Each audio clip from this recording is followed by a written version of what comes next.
And with Mike Jackson and P. Rodriguez here, we got two inexperienced guys. And Mike Jackson, skills wise, he isn't bad. He has a decent jab. He has a fairly quick rear cross. He's tall, he's rangy, tries to control distance and catch fighters coming in with straight shots. He also rolls with shots pretty well, stays composed. He's almost too calm in the cage, though. He tends to just flick his strikes out there. He doesn't throw with too much power. And he only has a really limited amount of fights. A large majority of his experience is through sparring, and it makes sense that he fights in that style. He's 37 years old, and being so inactive, you actually do have to give him some credit for staying in good enough shape to even perform at UFC level.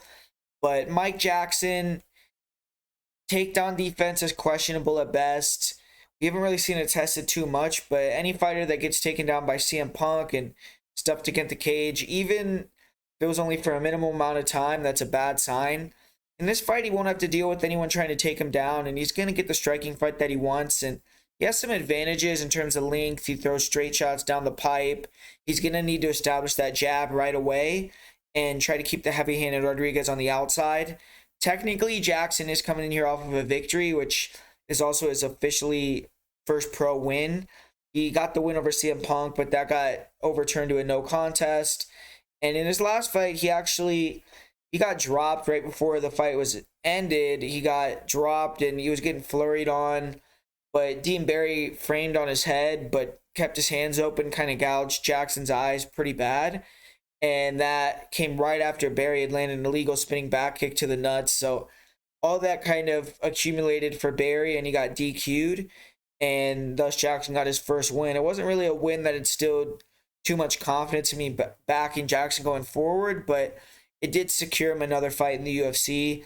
And his opponent, Pete Rodriguez, heavy-handed Mexican boxer. He is inexperienced. He's 4-1. His last fight was his first UFC fight, his first loss. And he got tasked with the tough fight. He was fighting Jack Della Maddalena on short notice.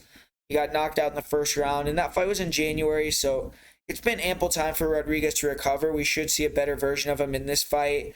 He got the UFC jitters out of the way, and the show with Jack Della was on pay-per-view, so he's facing more fanfare, probably more fight week duties on top of it being short notice. In this fight, Rodriguez is a huge favorite. He's 12 years younger. He's obviously the more serious MMA fighter. Mike Jackson is a reporter. He's a photographer who loves the game, but just is doing this for fun. He got lucky to get in the UFC because of the whole CM Punk saga, and now he's just making the most of it. And it is funny that in 2022, Mike Jackson is the last one of those three main characters in that story still on the roster, with CM Punk and Mickey Gall being gone. But Pete Rodriguez, though, he's looking to have a future in the sport, move up the rankings. He's 25 years old, and this fight with Mike Jackson is a must-win. It's a soft pitch that he has to hit out of the park if he wants to have a future as a potential contender or ranked fighter. And so far, Rodriguez hasn't proven much himself. His best victory was over Roberto Pixley, who was 5-1 as a pro at the time they fought, but had beaten 5-0-0 opponents. Rodriguez's other wins have came over the 1-0 Jose Luis Rios, the 0-1 Yasser Guzman, and the 2-2 Jorge Elias. So none of those fighters, have gotten a win post Rodriguez fight, and none of them had anything to write home about before the Rodriguez fight. So Rodriguez most definitely still has a lot to prove, and so far all of his wins have came in the first round via knockout. His longest fight in a victory has been 2 minutes and 21 seconds. His longest fight period, which was his last fight, was 2 minutes and 59 seconds.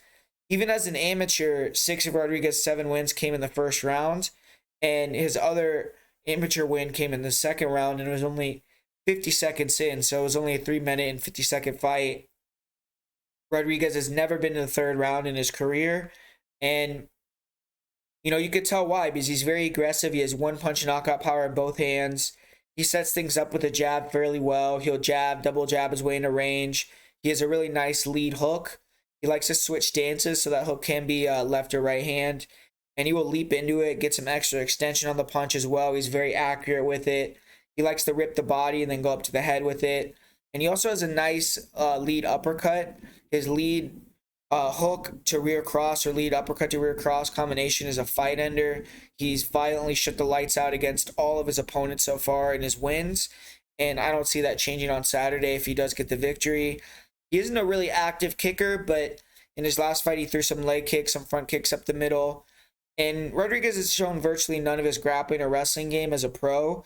In his fight with Roberto Pixley, he did defend a bad takedown attempt, got on top, landed some decent ground and pound from half guard, but it was brief, and that's the only grappling I've seen from Rodriguez as a pro.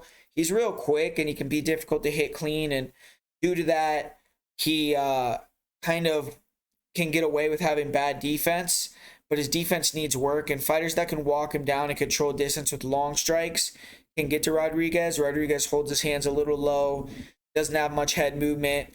He has fast hands, and he's educated inside with his boxing, going body, going head. He gives fighters pause to cause to stay in the pocket with Rodriguez because he has power. So his offense is his defense really right now. Against Jack Della, that was exposed a little bit. Rodriguez landed some heavy counters, but Jack Maddalena, he was cleaner with his technique. He threw more volume. He was throwing straight 1-2s. He was mixing in the feints, getting Rodriguez a little bit hesitant. And he was eventually able to TKO Rodriguez in that fight. Being Mexican, Rodriguez is tough, durable, but took a lot of clean crosses right at the end of the punch. And eventually you're not going to be able to handle all those shots. And there are a lot of question marks with Rodriguez. One main one is his cardio. If he gets extended and can't get his opponent out of there early, he may gas. We don't really know, but this fight should be an easy one for P. Rodriguez. I think he's going to be comfortable in there against Mike Jackson, who's long, but doesn't have power or the same killer instinct Rodriguez does have. I think Rodriguez is going to get hit a little bit, but he's going to land that left hook or big body head combo that rattles Jackson, changes the tide of the fight, and then Rodriguez is going to finish him off. Rodriguez is a great finisher. When he smells blood, he goes for the kill, and I don't see him letting Mike Jackson off the hook if he hurts him. So I'm going to go with Pete Rodriguez by first round knockout.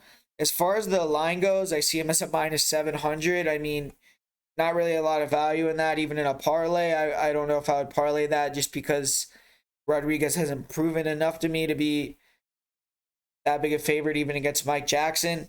Even the under is juiced to like minus 285 at minus 1.5 rounds. So I don't really see a lot of value in this fight, but I think Pete Rodriguez is going to go in there and prove the odds makers right and get a win here in dominant fashion.